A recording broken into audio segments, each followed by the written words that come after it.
महत्त्व को भी प्रधान ने आवृत कर रखा है। वह अनंत है तथा उसका न कभी अंत नाश होता है और न कोई संख्या ही है, क्योंकि हे मुने,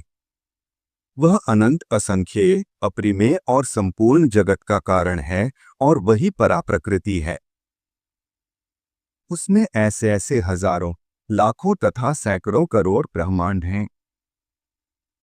जिस प्रकार काष्ठ में अग्नि और तिल में तैल रहता है, उसी प्रकार स्वप्रकाश के आत्मा व्यापक पुरुष प्रधान में स्थित है। हे महाबुद्धे, ये संत ऋषि आपस में मिले हुए प्रधान और पुरुष भी समस्त भूतों की स्वरूप भूता विष्णु शक्ति से आवृत हैं।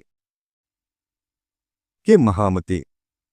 वह विष्णु शक्ति ही प्रलय के समय उनके पार्थक्य और स्थिति के समय उनके सम्मिलन की हेतु है तथा सर्गारंभ के समय वही उनके क्षोभ की कारण है। जिस प्रकार जल के संसर्ग से वायु सैकड़ों जलकणों को धारण करता है, उसी प्रकार भगवान विष्णु की शक्ति भी प्रधान पुरुषमय जगत को धारण करती है। हे मुने,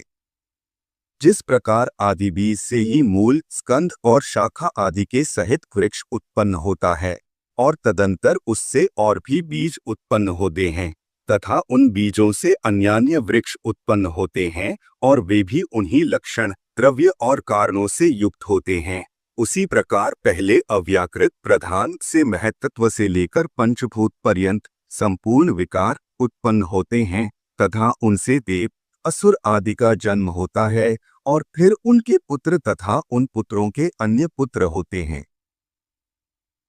अपने बीज से अन्य वृक्ष के उत्पन्न होने से जिस प्रकार पूर्व वृक्ष की कोई क्षति नहीं होती, उसी प्रकार अन्य प्राणियों के उत्पन्न होने से उनके जन्मदाता प्राणियों का हास नहीं होता।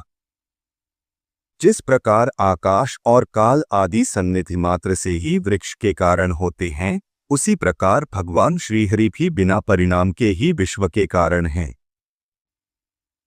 हे मुनिसत्तम,